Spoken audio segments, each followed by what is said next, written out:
The words you are hearing were spoken in the past, perhaps years ago, and yet I know what you are thinking. Where are we going with this? That's amazing, isn't it? Well, the mind is an amazing thing.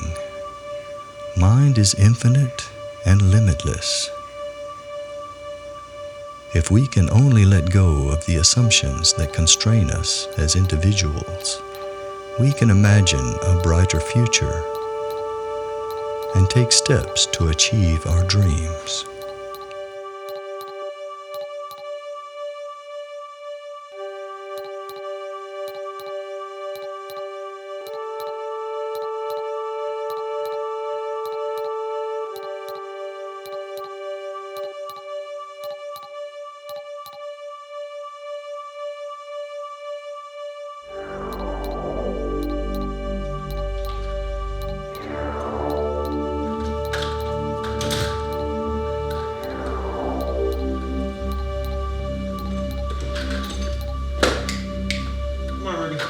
Hey, inside.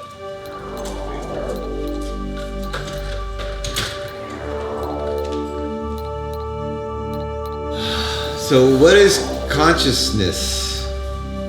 Consciousness is a heavy topic, man.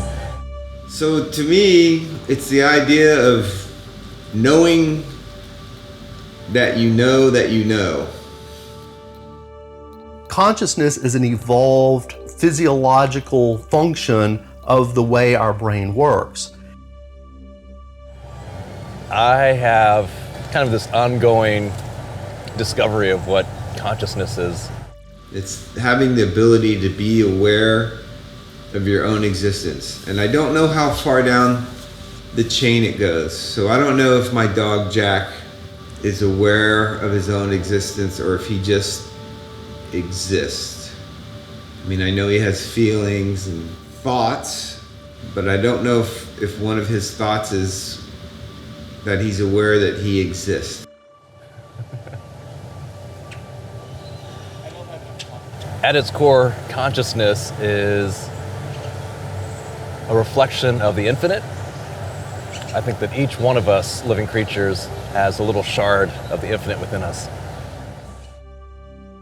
If you're just always in the moment and have no concept of future or past and zero concept of your own death, and that's pretty much paradise. So Some people engage in exercises to grow their consciousness. And exercises to grow your consciousness can include meditation, can include learning, reading, can include engaging with other people in meaningful ways. There are all sorts of ways to grow and expand your consciousness. And most of us, I think, have had the experience of interacting with people who have different levels of consciousness. I think the Dalai Lama would be a great example of an individual who's grown and expanded their consciousness to some great extreme. And it's easy to think of other people we know, both public and private figures, who sometimes it seems have hardly any consciousness at all.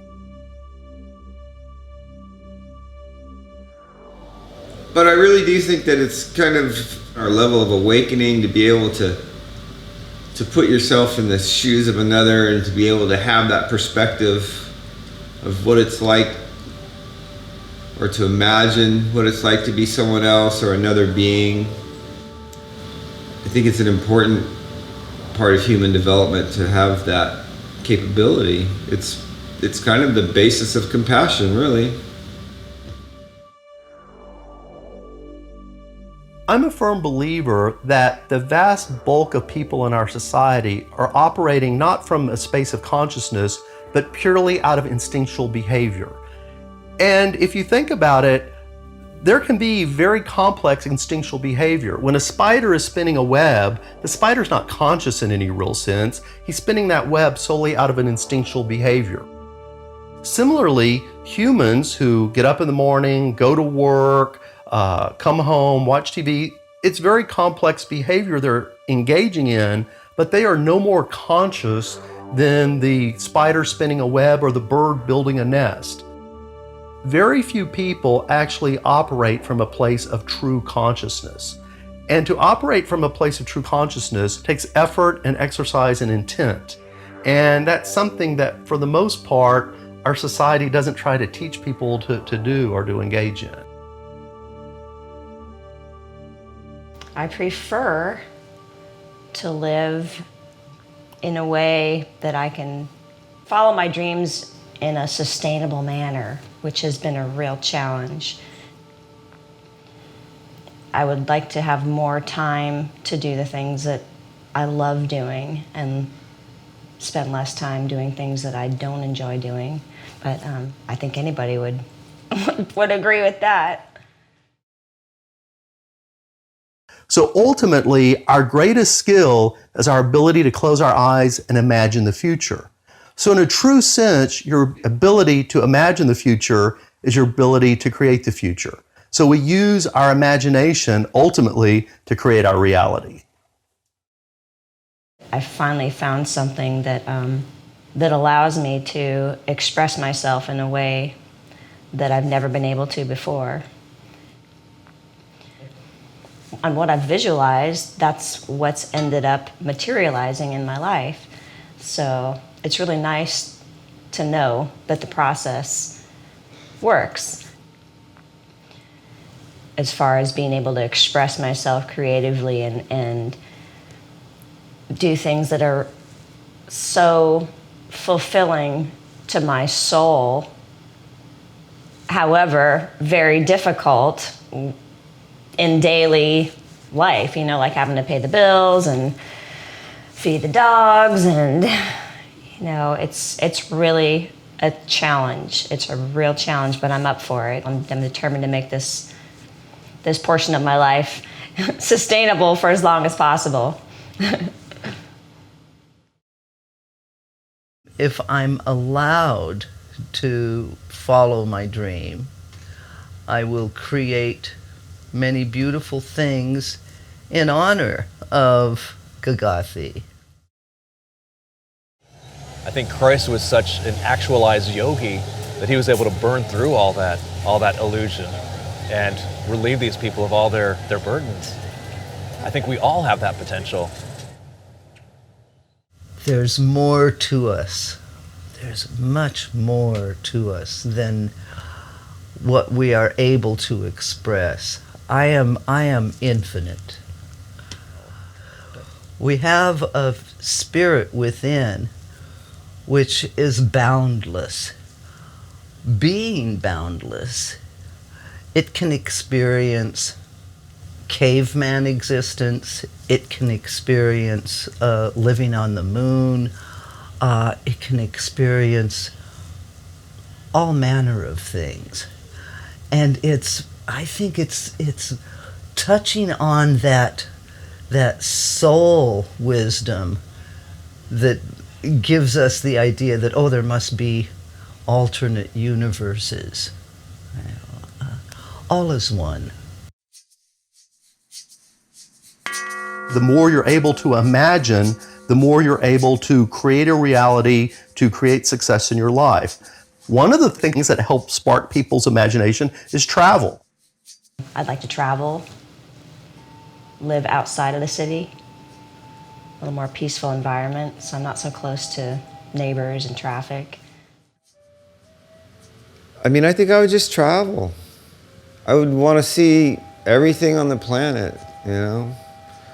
I'd want to go everywhere and see everything and meet as many different people as I could and just not have to worry about where I was going to stay or what I was going to eat or how I was going to get somewhere. So I think it could be ultimate freedom. Why don't we travel? Imagine a land where the culture is so different from our own that we call it exotic. The people there even speak a different language. How do we get there?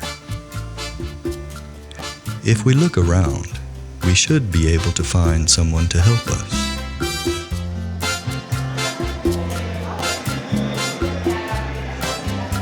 Yo vengo de México, vengo de la ciudad de Torreón, Coahuila. De aquí de Victoria, agarro el camión aquí en una tienda, aquí cerquitas. El camión va a ser 4 horas de aquí a Laredo y de Laredo a Monterrey 3. Son como 7 horas. El boleto me cuesta como $60.